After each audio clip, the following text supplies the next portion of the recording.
Hey y'all, it's Nancy. Welcome back to the Whimsy Stamps channel. Today we are going to make this fun slimline card, and we are going to kind of stretch the life of our dies.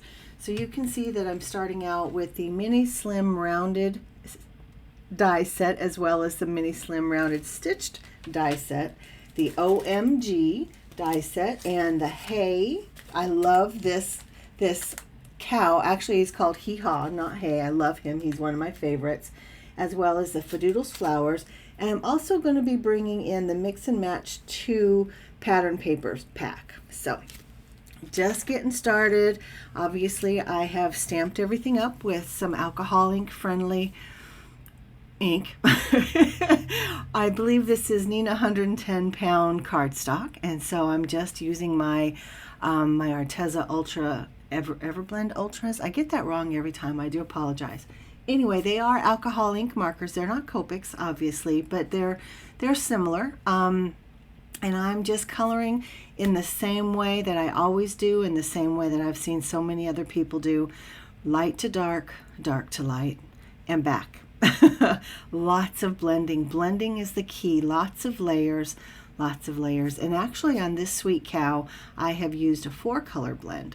So just laid down that lightest of the kind of caramelly colors, and then 2 mid-tones, and then this darker tone, and then just blend them all out. And I do come back in and add just a hint of what I call a scary dark into those crevices and stuff, and it just makes him pop a little bit more.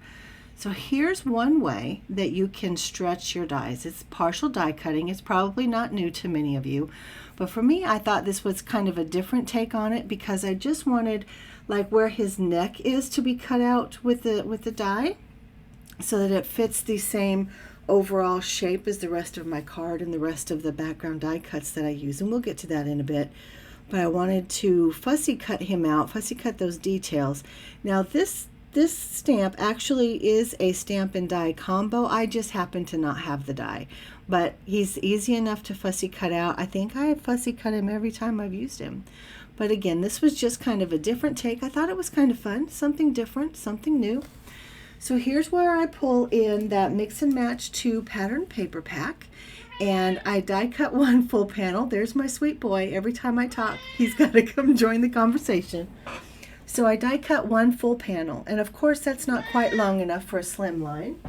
So I die cut just a piece of another of the same pattern paper, as you can see, and I glued them together. And yes, there's a seam, but once the whole card gets built, you don't even see that.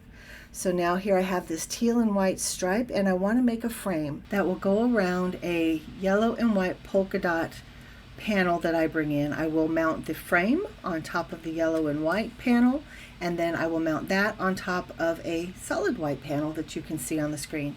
So I use the largest of the mini slim rounded dies to create the white panel, and then I use the second largest to create the yellow panel, as well as that frame. But for the frame, I also use the second largest of the mini slim rounded stitch dies as well. And that just creates kind of the stage where my little cow is going to be. So I just use my Barely Art precision craft glue with that fine point. That tip is amazing, and it just glides, the glue glides out so easily, and you can control it so well. And it was perfect, especially for these little bitty spaces that this teeny tiny little frame created. So mounting it down, making sure it's all laid down properly, and I glue the white panel down, and then I glue the yellow panel with the teal and white frame. And then here I am auditioning everything, as you often see me doing.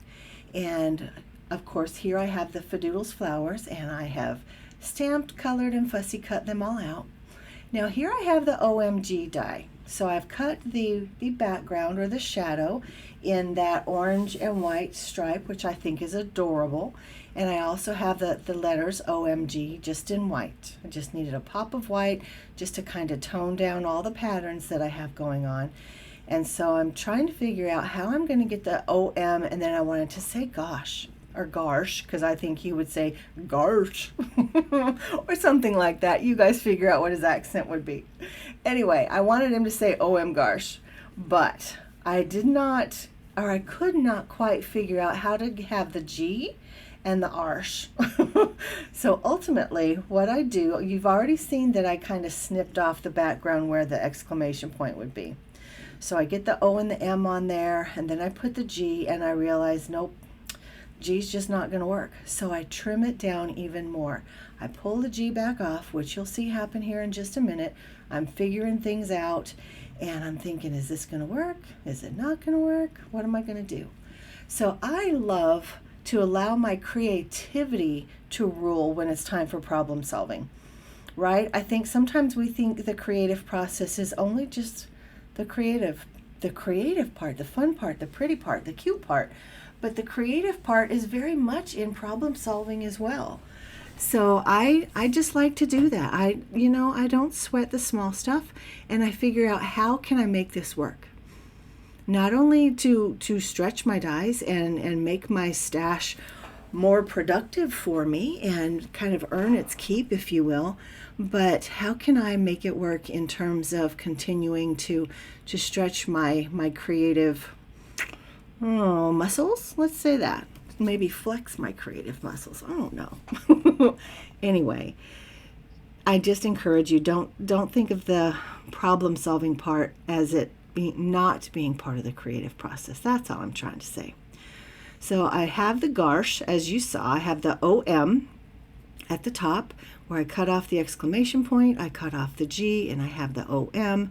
And now I needed something to make that garsh pop off the background, because the letters are white and the background, of course, is the white and the yellow. So what's going to do that? That teal. So you saw me make my own pattern or colored cardstock there, just by using my ink pad just to run over that cardstock. And then of course I have that beautiful teal.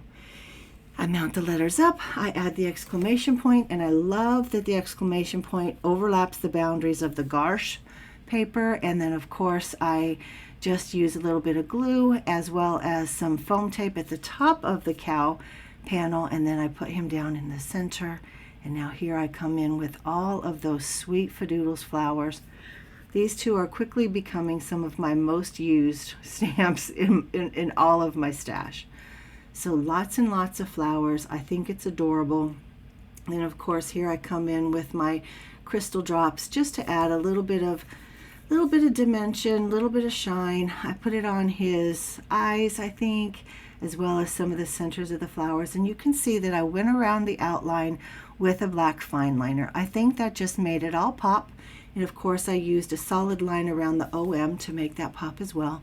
So OM garsh. I really love to learn and share new ways to stretch our supplies. So anytime I can share like some tips, tricks, and techniques that can make your stash go a little bit further, I am all in. So guys, all of the products used today are listed and linked downstairs. I would love it if you like and subscribe and all those things. And you can always find us over on the Whimsy Stamps and Inspiration Facebook page, as well as Instagram and Pinterest. Until next time, I'm out.